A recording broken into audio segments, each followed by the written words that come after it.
kota atau provinsi yang berbatasan dengan dua negara. Hanya ada di kota Batam dan Kepulauan Riau. Ya. Dulu Malaysia belajar sama Indonesia, tapi sekarang lebih bagus. Ya Singapura dulu udah bagus. Ya, ada baiknya juga kita di sparring partner kan sama masyarakat Batam. Itu dia. Dengan sana ya. Karena masyarakat mengingat seperti itu, akhirnya orang-orang Batam mulai berubah. Dulu layanan menurut saya masyarakat di rumah sakit di Batam ini agak kurang peduli. Sekarang karena sering dibanding-bandingkan, kita berusaha berubah. Seperti sekarang kan kita lihat rumah sakit Batam ada yang sudah mencapai satu level akreditasi yang GCI, Joint Commission International. Itu sudah level sama dengan Singapura.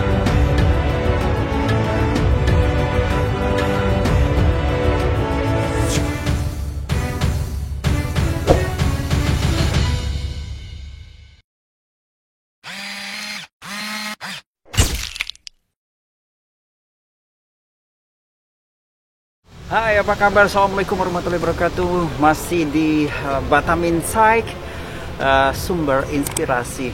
Dan di channel Uswim Talk kita kali ini bertemu dengan dokter jantung. Karena di tengah pandemi COVID-19 ini ada keterkaitan ke jantung. Ini penyakit dalam, orang nak cakap macam itu. Tapi seperti apa? Kami berdialog dengan dokter yang mungkin kenal Anda atau Anda kenal dengan dia. Siapa dia? Ikutin. Dan yang pasti juga saya berada di rumah sakit BP Batam, salah satu rumah sakit yang menjadi rujukan untuk Anda yang terpapar COVID-19. Sesettle apakah BP Batam untuk menengarai kasus-kasus ini, dan Anda yang di garda terdepan, pelayanannya seperti apa yang dilakukan di sini, serta seperti apa mekanismenya. Dan yang pasti, ini dia Batam Insight, Uswim Talk. Kita ketemu dengan dokter dan direktur dari rumah sakit BP Batam.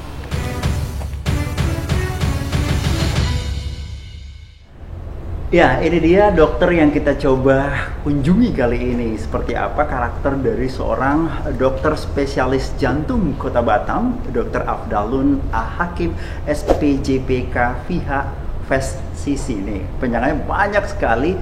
Kenapa sih sebenarnya Dr. Afdalun itu lebih care, dan yang pasti mungkin Anda yang satu mengenal.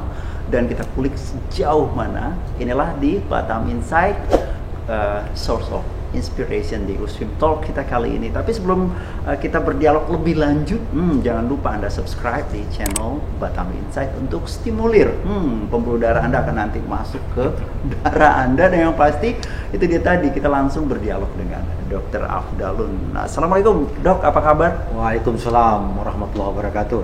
Ya, kabar baik. Iya, luar biasa sekali dokter ya. Saya lihat di sini Dr. Afdalun A-Hakim, spesialis jantung dan pembuluh darah, Fellowship Indonesian Heart Association, dan Fellowship Asian College Kardiologi. Ini luar biasa sekali dari Indonesia dan Asia.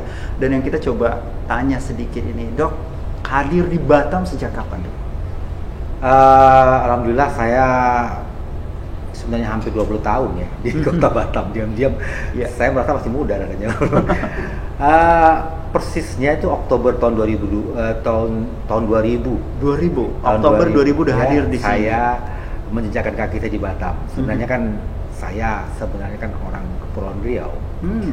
Tadinya sebenarnya saya ditugaskan di Pekanbaru. Waktu itu Riau masih menjadi ibu kota provinsi. Oke, belum ada provinsi dan ibu kotanya memang Pekanbaru waktu itu. Oke. Tapi ketika saya ke Batam, teman-teman di Rumah Sakit Otorita Batam ini kebetulan dulu itu kan semuanya alumni UI.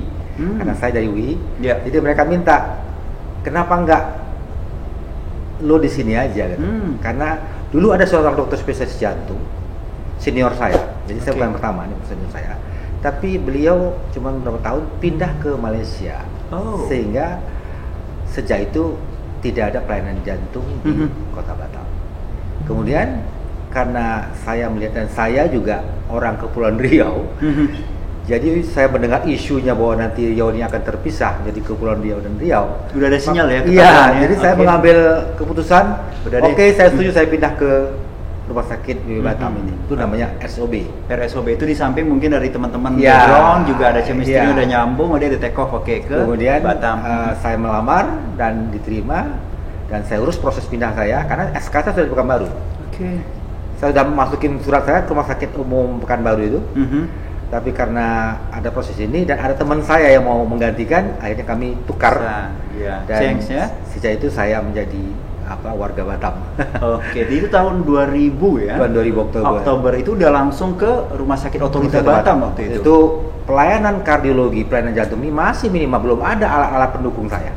Oke. Boleh katakan saya yang memulai mengembangkan ilmu kardiologi itu di kota Batam yang orang belum kenal. Dulu orang tidak mengenal ilmu jantung, tahunya orang itu bisa penyakit dalam ya. Oke, penyakit dalam. Kemudian berjalannya waktu, pelan tapi pasti, ya. Kemudian peralatan untuk menunjang pekerjaan saya sebagai dokter jantung, mulai ada seperti treadmill. Kemudian juga alat USG jantung atau kita namanya echo. Itu sebenarnya keberkahan waktu terjadi wabah virus SARS. Oh benar. 2003 itu terjadi SARS. Waktu itu saya ingat saya baru dilantik menjadi wakil direktur yang medik di RSBP ini. Di RSBP, oke. Saya dapat PR mengurus SARS karena waktu itu Singapura sudah terjadi wabah outbreak. Dan orang takut sekali. Itu memang mengerikan, sama dengan mengerikan ketika ketemu kasusnya outbreaknya atau wabah virus COVID ini. Ya karena itu orang apabila diserang atau meninggal. Gitu. Lebih ganas dibandingkan dari COVID ini sebenarnya. Nah waktu itu saya disuruh ngurus itu dan kami mendapat bantuan termasuk alat-alat USG jantung. Jadi keberkahan itu musibah mendapat berkah kami. Benar, dan itu disetel apik di sini. Isolasinya itu kami punya alat USG jantung. Jadi dokter jantung kalau nggak mempunyai alat-alat seperti treadmill test, stress test itu dan tidak ada USG jantung, dia seperti lumpuh tangannya. Nggak bisa membuat diagnosa dengan lebih precise, lebih pasti gitu.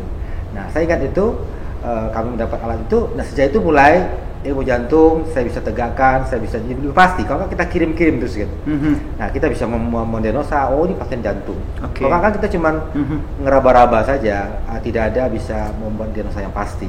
Tapi sejak ada alat treadmill test, kemudian kita punya alat USG atau ekokardiografi, sejak itu ilmu kardiologi mulai berkibar di Kota Batam. Ya, ini kan pelan-pelan ya. Mungkin ada wabah membawa berkah katakanlah seperti itu ya. Dan akhirnya membawa berkah. Iya, tiba-tiba mungkin equipment terlengkapi dan mulailah Anda seorang dokter jantung yang memang spesifiknya ke jantung ya. Seperti ada kardiologi dan kira-kira seperti apa tanggapan masyarakat ini di tahun 2000 nih?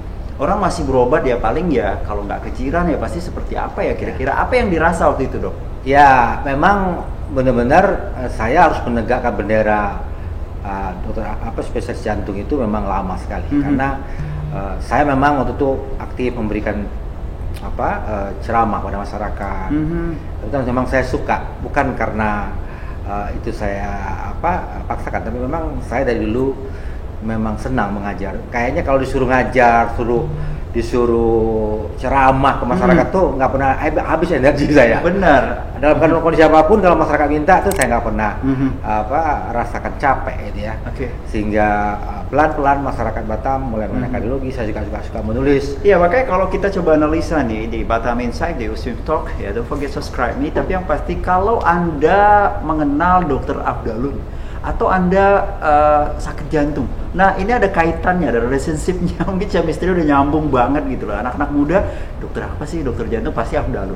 Nah padahal ini seberapa banyak waktu dok? Kalau dokter di 2000 ya, 2022 Oktober itu seberapa banyak dokter-dokter yang mungkin spesifikasinya sama, spesialis jantung, dokter jantung ini berapa banyak waktu?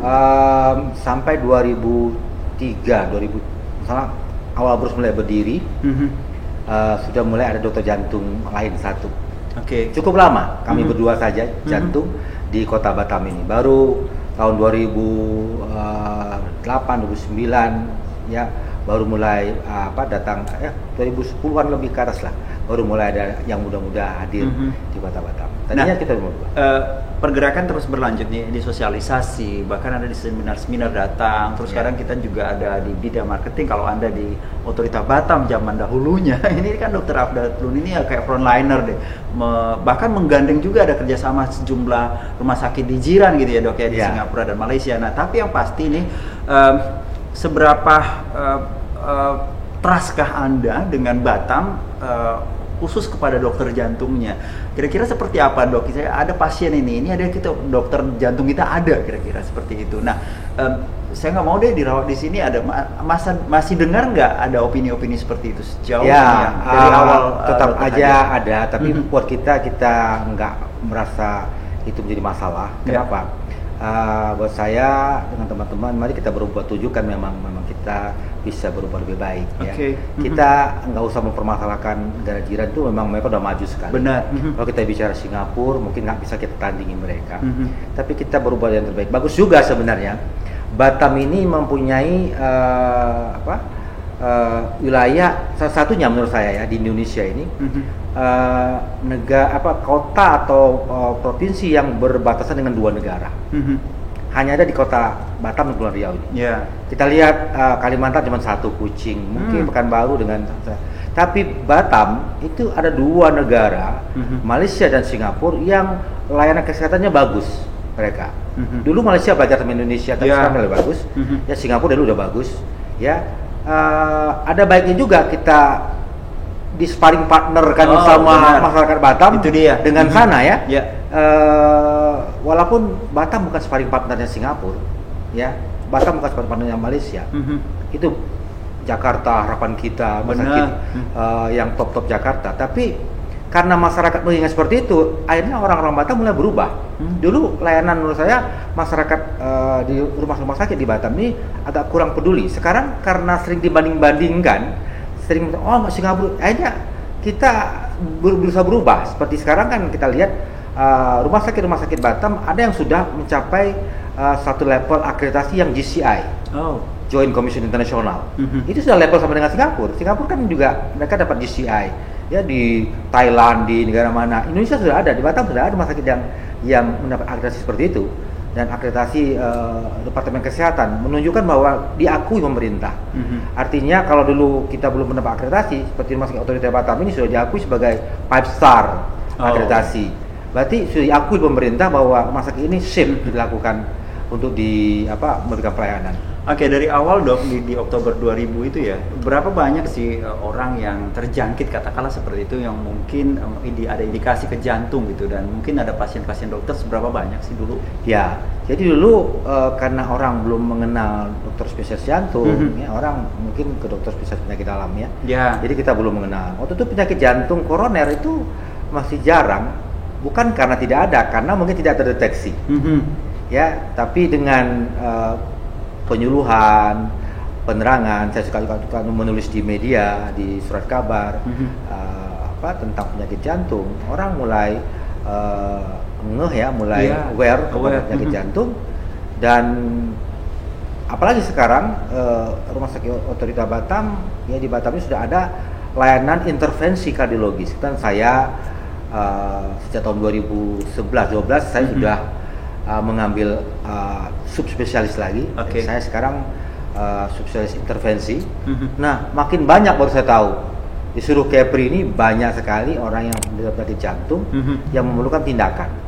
Yang alhamdulillah dengan deteksi dini kita, mereka bisa terselamatkan dari kemungkinan kematian dini. Baik. Contohnya begini, ketika ada keluhan, tadinya orang ini nggak tahu kalau dia mempunyai sumbatan koroner yang banyak, yang kemungkinan orang ini kalau tidak dilakukan tindakan dia bisa meninggal mendadak. Dengan kita tahu, kemudian ada pilihan apakah dia harus dipasang ring ataukah di bypass. Nah, dengan dia dilakukan tindakan ini, maka dia terselamatkan dari kemungkinan serangan jantung mendadak. Nah, itu dan makin banyak. Saya hampir tiap hari, ini baru kemarin saya melakukan tindakan pasien dulu pernah ke Malaysia, dilakukan pemeriksaan, dia mestinya bypass. Kemudian pasien ini entah bagaimana, 8 tahun kemudian dia dirujuk oleh dokter spesialis jantung Tanjung Pinang, ketemu saya. Kemudian 8 tahun yang lalu, dulu pun sebenarnya dia sudah disuruh bypass. Kemudian kemarin dirujuk, saya lakukan pemeriksaan intervensi angiografi koroner. Pembuluh darah yang koroner kirinya itu hampir putus. Saya pikir ini orang mestinya sudah meninggal kemarin. secara logika ya. Iya. Nah, karena dia datang kemari, kemudian saya bilang ini mestinya operasi bypass karena sumbatannya banyak. Tapi soal situasi COVID sekarang wabah ini nggak memungkinkan dia lakukan tindakan bypass. Akhirnya saya lakukan tindakan pemasangan ring dan saya bisa selamatkan pembuluh darahnya. Karena terbuka, pasiennya udah nggak sesak lagi, udah nggak ada. Dan dia pelan-pelan mungkin ada trustnya mungkin ke dokter yang pasti penanganan mungkin lebih profesional dan ada rasa kebanggaan kita memiliki alat-alat juga lebih lengkap dan itu mungkin sudah dirasa ya dok ya. Memang butuh waktu sebenarnya untuk sosialisasikan. Maka dengan seorang dokter Afdalun ini langsung warawiri mendekati banyak media dan juga mungkin friendly dan itu mungkin sekilas dari sosok sang dokter Afdalun. Sebelum outbreak-nya COVID ini, kita lagi viral dengan kasus seorang artis muda, umur 40 tahun, tiba-tiba meninggal mendadak. Jadi orang sedang mulai aware sekarang usia muda, banyak yang sakit jantung. Di Batam, pada usia-usia muda ini, jantung koroner. Sudah ada berapa pasien 32-33 tahun yang saya pasang ring. Muncul nyeri dada yang di tengah. Di tengah? Berat di tengah. Di tengah, Seperti apa nyerinya? Biasanya ditekan, dihimpit, ditindih, seperti diremas kadang-kadang ya, penjalaran. Ke lengan kiri, ke punggung, ke bahu, atau dia merasakan ada leher tercekik, atau rahang bawah tersengilu. Itu merupakan gejala-gejala awal orang jantung koroner.